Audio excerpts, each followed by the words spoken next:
Halo guys, David sini dan tiap kami bikin video rekomendasi HP, saya pasti selalu bilang, kalau Anda punya budget 15 juta ke atas buat beli HP, selamat. Anda udah kerja keras nyari duit, sekarang nggak usah perlu banyak mikir, silakan pilih aja HP manapun yang sesuai selera. Kualitasnya itu udah surga semua. Dan sekarang pilihannya juga nambah lagi nih, jadi kita nggak harus jalur Samsung atau iPhone atau Oppo melulu. Udah ada saingan baru dari Vivo X Series yang akhirnya balik lagi, lewat seri X100, X100. Setelah mereka absen 2 tahun, berasa wamil ya, hiatus dulu 2 tahun. Pas comeback tiba-tiba jauh lebih sangar dari terakhir ketemu. Yang kita review kali ini fokus ke X100 Pro ya. Vivo juga ngeluarin X100 regular, tapi yang versi Pro ini lebih seru. HP yang selalu bikin saya senyum tiap pakai kameranya, tiap geber mesinnya, tiap lihat desainnya. Ya sekali lagi kualitas surga lah, yang approve-nya itu nggak pakai mikir. Pasti pada mau lah, tapi buat dapetinnya ya butuh usaha dulu.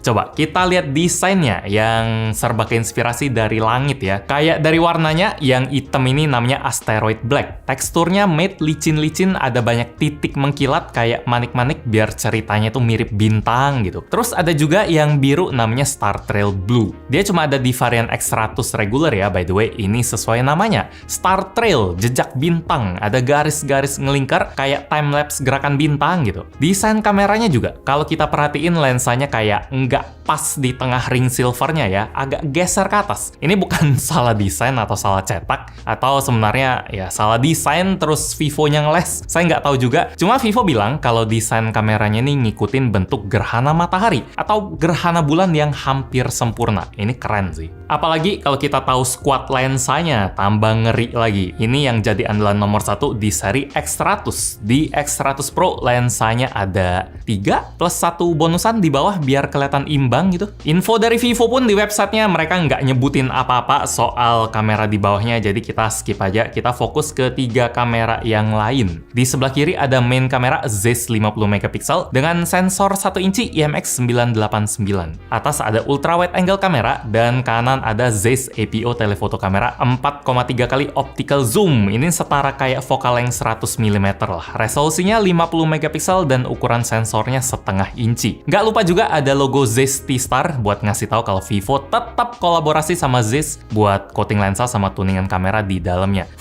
Namanya panjang, speknya juga kayak banyak gitu karena ya hasilnya kerasa sih. Saya happy banget sama foto-fotonya. Lihat tuh, detail jamnya. Garis di antara detik pun masih berasa. Tekstur dial masih kelihatan jelas. Tekstur bezelnya, tulisan Swissmade. By the way, ini jepretan dari zoom 10 kali ya. Kalau zoom 1 kali, fotonya kayak gini. Foto mainan ayam ini juga sama. Tekstur kayunya jelas. Garis serat kayu tetap kelihatan. Cat di bawahnya pun nggak bisa ke-skip. Ini zoom 10 kali, kalau foto 1 kalinya kayak gini. Mau lagi, ini ada kepas saya cari di Google namanya Mammillaria elongata. Detailnya, aduh, ini duri perhelainya masih kelihatan tajam loh. Warna akurat, padahal ini zoomnya 10 kali. Kalau zoom out 1 kali, kelihatannya gini doang. Belum lagi foto sunset yang saya bangga banget sih. Berasa ada ceritanya, berasa romantis, ada siluet senja-senja gitu. Padahal kalau dilihat dari mata sendiri, ya sebenarnya bagus, cuma gini doang. Saya akuin foto-foto zoom itu bagus lah. Pasti selalu nyenengin sih, ngasih perspektif yang beda dan rasanya lebih wow. Bikin pengen pamer gitu. Dan lensa zoom ini bukan cuma soal detail-detailan doang ya. Lensa zoom yang bagus itu juga bikin foto portrait kita jadi lebih estetik dari yang biasanya gini. Kalau pakai foto kamera utama yang zoomnya 1 kali, bisa jadi gini kalau zoomnya 2 kali. Dan gini kalau 4,3 kali alias pakai kamera telenya. Kesannya dari foto dokumentasi biasa, foto kegiatan jadi foto yang estetik gitu. Ada feel-nya sendiri. Ya suka-suka dah. Tujuannya apa? Mau dokumentasi, mau buat pas foto, mau buat lihat fokus ke muka. Silakan pakai lensa apapun, Vivo X100 Pro mah udah aman. Sama efek bokehnya juga bisa kita pilih ya, mau Zeiss style portrait yang mana. Ada Biotar, B-Speed, Sonar, Planar, Distagon, Cineflare, sama Cinematic. Tambah banyak dari yang dulu. Ini salah satu faedah kolaborasi Vivo sama Zeiss. Kalau Anda pengen tahu lebih detail sama hasil foto yang lebih cakep dari X100 Pro ini, bisa main ke channel lain sih yang biasanya fokus ke ke kamera. Kayak K2G itu andalan saya buat lihat-lihat lebih banyak hasil kameranya. Atau Droid Lamp juga biasanya demen explore. Di mereka sih biasanya jadi satu video sendiri ya. Kalau di sini yang penting saya pengen nunjukin kalau udah kerasa lah kamera Vivo X100 Pro ini sakti. Buat kamera utama ya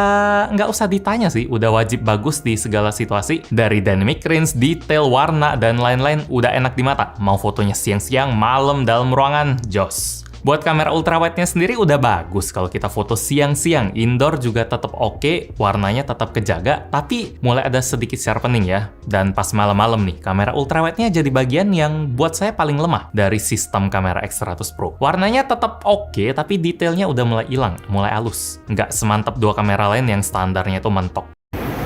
Cek, jadi ini adalah hasil perekaman kamera depan dari Vivo X100 Pro yang udah bisa ngerekam di resolusi 4K 60 fps. Jadi udah upgrade settingannya dari X100 Pro yang baru launching 5-6 bulan lalu yang cuma bisa Full HD 30.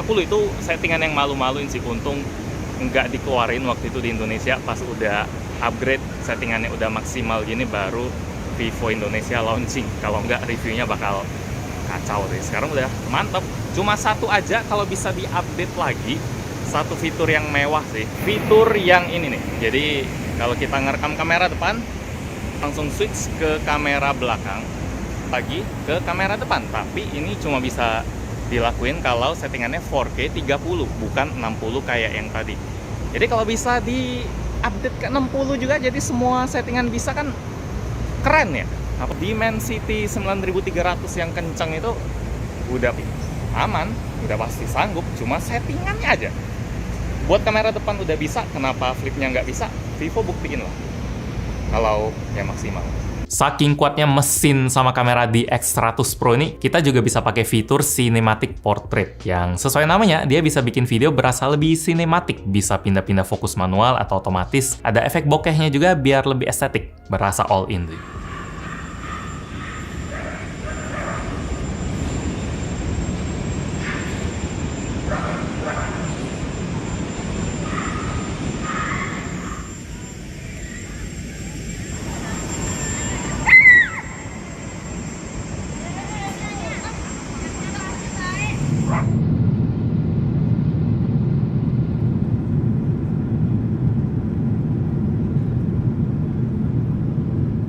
Jadi gitu soal kameranya. Kita lanjut ke mesin. Vivo X100 Pro pakai chipset terkuat dari MediaTek Dimensity 9300 dengan RAM 16GB, LPDDR5X, dan memori 512GB UFS 4.0.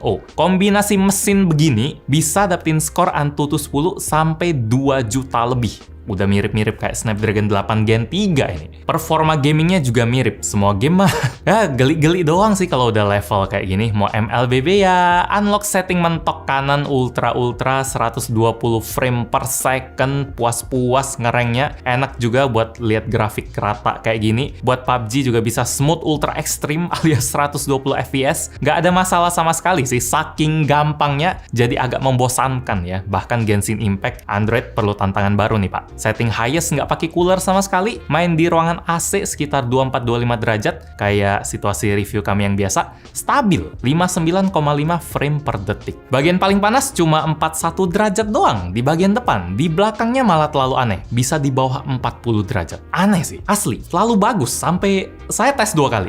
Lihat settingan remote AC ini 16 atau 24 nih. Nah, dan ternyata tetap 24-25, tetap aja hasilnya sama. Lagi-lagi Vivo gitu ya, entah mereka pakai resep apa, hampir semua HP mereka bisa dibuat lebih dingin dari yang lain. Baterainya juga ala Vivo, ukuran HP sama, tapi kapasitas baterainya lebih gede karena pakai teknologi Blue Volt battery. Di X100 Pro ini dia pakai kombinasi 2 Blue Volt battery ya, yang kapasitasnya 2700 mAh. Jadi totalnya setara kayak 5400. Chargernya dikasih yang 120 watt, tapi HP-nya support 100 watt aja. Aja ya, padahal colok setengah jam udah masuk 75% loh. 40 menit udah penuh. Kalau kita cas wireless, HP-nya juga bisa nyedot sampai 50 watt. Cuma kalau soal wireless charging, justru wireless chargernya yang jarang bisa secepat itu. Di pasaran di Tokped Vivo Indonesia ada yang 50 watt, tapi itu Gen 1. Sementara kalau X100 Pro ini, kalau saya baca tulisan kecil di bagian paling bawah websitenya, 50 watt baru aktif kalau chargernya Gen 2. Bisa gitu ya, saya kirain semuanya diciptakan sama. Fitur-fitur lain tentu udah aman, tahan air IP68, NFC multifunction, IR blaster. Buat X100 Pro ini juga udah support eSIM, jadi udah ya aman lah. Stereo speaker yang suaranya jos, mesin getar mantep. Nggak ada yang kerasa kurang sih. Desain layar pun cakep, bezel atas bawah simetris, kanan kiri dilengkungin. Panelnya 8T LTPO 8T, yang artinya dia punya 8 transistor. Lebih banyak satu dari LTPO yang kemarin. Yang artinya responnya itu lebih sat-sat lagi buat naik turunin refresh rate layar sesuai situasi. Yang artinya baterainya jadi lebih efisien lagi, lebih hemat. Resolusi layarnya tinggi 452 ppi dan brightness pun terang banget. Yang nyantai kalaupun ditembak sinar matahari. Nggak tahu mau ngomongin apa lagi sih, kayak aman banget lah. Intinya ini salah satu HP the best yang bisa dibeli di Indonesia. Walaupun jarak masuknya emang lumayan lama ya dibanding China sana, sekitar 5-6 bulan, itu bakal jadi nilai minus buat yang pengen HP paling update. Tapi buat saya justru itu langkah tepat dari Vivo Indonesia. Kalau misalnya mereka buru-buru masukin China launching, bulan depan di sini launching, udah di roasting sih. Karena rekaman video selfie-nya kemarin kan mentok di 1080p 30 fps. Dulu pernah dibahas YouTuber cupu karena dia update banget orangnya. Terus selang berapa lama K2G juga lumayan cepet dan mereka dapatnya 1080p 60 fps. Jadi ya mereka kurang puas sih. Kalau sekarang mah ceritanya udah beda ya. Update-nya udah maksimal sampai 4K 60 barengan sama update lain juga yang bikin HP-nya semateng sekarang. Kemarin pun sebelum syuting ini ada update lagi 400 mega, yaitu bikin kameranya tambah stabil, bikin Bluetooth-nya tambah stabil, jadi semakin lama semakin oke. Kalau sekarang sih, buat saya udah terima jadi jatuhnya. Entah kedepannya bakal dapetin update apa lagi, ya namanya HP flagship, support harus kayak gitu sih. Tapi buat sekarang pun, kualitas Vivo X100 Pro ini udah siap jadi pilihan saingan sama HP kualitas surga lain yang harganya mungkin bisa 20 juta ke atas. Ya, akhirnya X-Series is back ya. Semoga Vivo nggak hiatus lagi lah. Demikian review gadgetin buat Vivo X100 Pro. Like kalau Anda suka dan video ini, dislike kalau nggak suka. Dan kita ketemu lagi di video selanjutnya. Yo. Kalau ini juga, biru juga agak meleset sih. Tapi melesetnya ke kanan kalau ini. Gerakannya nggak bisa ditebak ya. Kanan, kiri kalau dari sini.